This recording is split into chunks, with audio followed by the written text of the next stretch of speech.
तो कृत घनी हो जाएंगे। और अब बीच वाली पीढ़ी जो अब चल रही है वर्तमान में, और ये हजारों वर्ष चलेगी, ये पार करने हैं।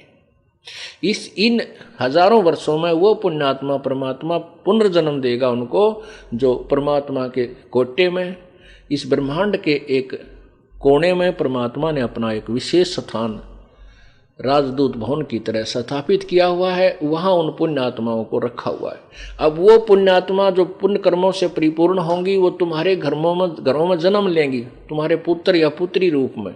वो इतने सुख, उनके इतने पुण्य होंगे कि उनके काम भी बढ़िया चलेंगे, सारे समाज से न्यारे उनके सुख होंगे, और ये भक्ति करेंगे और बेड़ा पार करवा जाएंगे। इसलिए आपको तैयार किया जा रहा है कि आपके घरों में पुण्यात्मा आए। पुण्यात्माओं, अब आप परमात्मा के ऑपरेशन में हो। कुछ भक्त आत्मा कहते हैं क्योंकि ज्ञान तो है ही नहीं, समाज के लोग हमारे को ज़्यादा टोंट कसते रहते हैं। जैसे लड़के का शादी होगी, लड़के लड़की की, एक बालक खराब हो गया गर्भ में, दूसरा भी खराब हो गया, तीसरा भी हो गया, और नाम ले रखा है, तो पड़ोसी तो कहेंगे, रिश्तेदार भी कहेंगे कि तुमने के नाम ले रखा, थारे वंश नहीं चल रहा है। लेकिन यह बात आपने बहुत गहराई से सोचनी होगी। परमात्मा ऐसी दुष्ट आत्मा को तुम्हारे घर जन्म नहीं लेने देंगे जो तुम्हें भक्ति बाधक हो, और काल चाहेगा कि ऐसा दुष्ट पैदा कर दो बेटा या बेटी रूप में, ना जीवे ना जीण दे। तो उनके संस्कार भी आपके जन्म गर्भ में आ गया तो उसका जन्म माना जाता है, उनको वहीं समाप्त करता रहेगा। ये परमात्मा का ऑपरेशन है। लेकिन आपकी बुद्धि इतनी संकीर्ण हो गई है कि हम चिंतित हो जाते हैं, नाम भी त्यागने तैयार हो जाते हैं, क्या रखा है वहाँ पर। और फिर भगवान अपने कोटे से ऐसी निर्मल आत्मा देगा कि आपकी सेवा भी करेगा, भक्ति भी करेगा, और उसके साथ उसके पुण्य होंगे कि उसके ठाठम ठाठ रहेंगे। पर इस ज्ञान को समझने में बहुत ज़्यादा समय आपको सत्संग में देना होगा, तब यह बुद्धि सेट होगी। और ऐसे प्रमाण है, वर्तमान में दिखा दूं आपको, हजारों की संख्या हमारे भक्तों ने नाम ले रखा है, उनका बेटा इतना दुष्ट पैदा हो गया जो जीवन जीण दे रहा, तंग करे, लड़ाई करे, गाड़ दे, भूंडा बोले। कई तन्यों कहे कि एक बेटा रोज पीटे। तो ऐसे को परमात्मा, अब अगर तुम सच्चे दिल से और दृढ़ रहोगे तो ऐसी आत्मा परमात्मा इस काल के दूत को आपके घर में प्रवेश नहीं होने देगा। उसके लिए आपने ज्ञान को आधार बनाकर और दृढ़ रहना पड़ेगा। उसके लिए परमात्मा कहते हैं, द्वार धनी के पड़ा रहे, धक्के धनी के खा, और 100 काल जखजोल ही पर द्वार छोड़ नहीं जा। तो अब क्या कह रहे हैं कि प्रथम चरण में तो मैं घर में सशरीर जाऊंगा, फिर आएंगे। अब ये बिचली पीढ़ी शुरू होगी, क्यों सब शिक्षित हो गए, पहले अशिक्षित थे। अब प्रसंग चल रहा है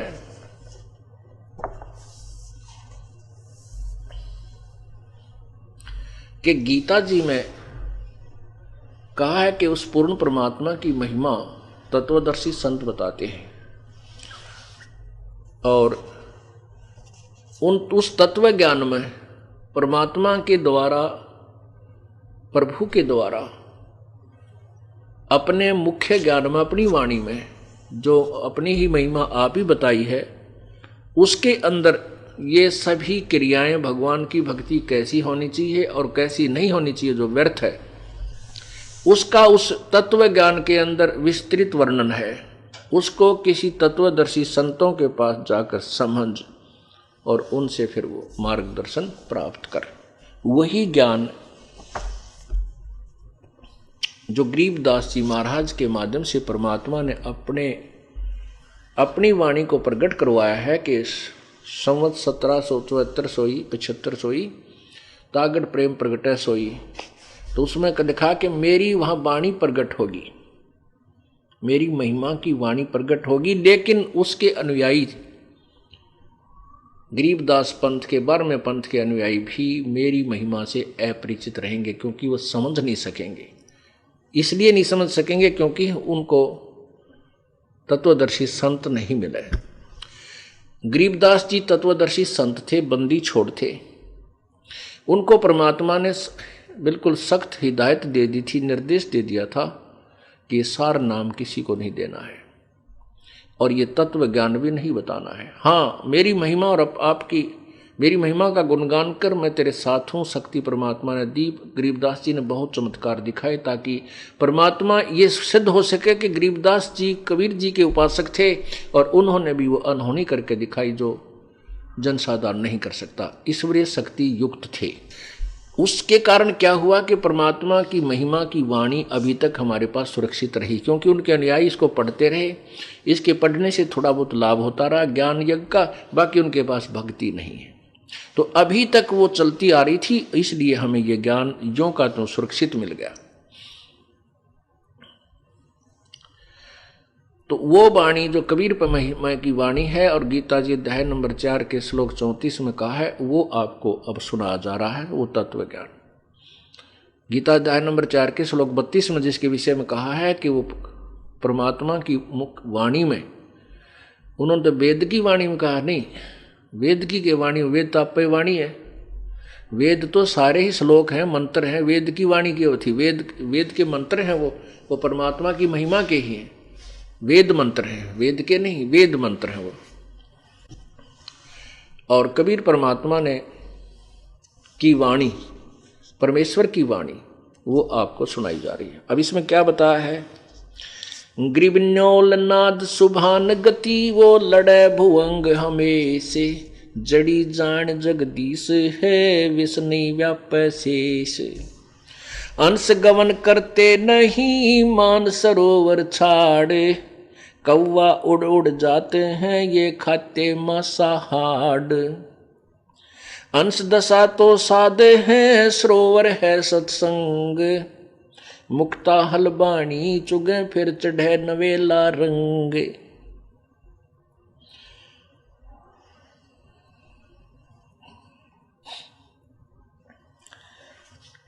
इन अमृतवाणी का आपको अनुवाद सुनाते हैं। इस 5वें वेद को आपके समक्ष पढ़कर सुनाया, अब इसका अनुवाद करते हैं इन मंत्रों का।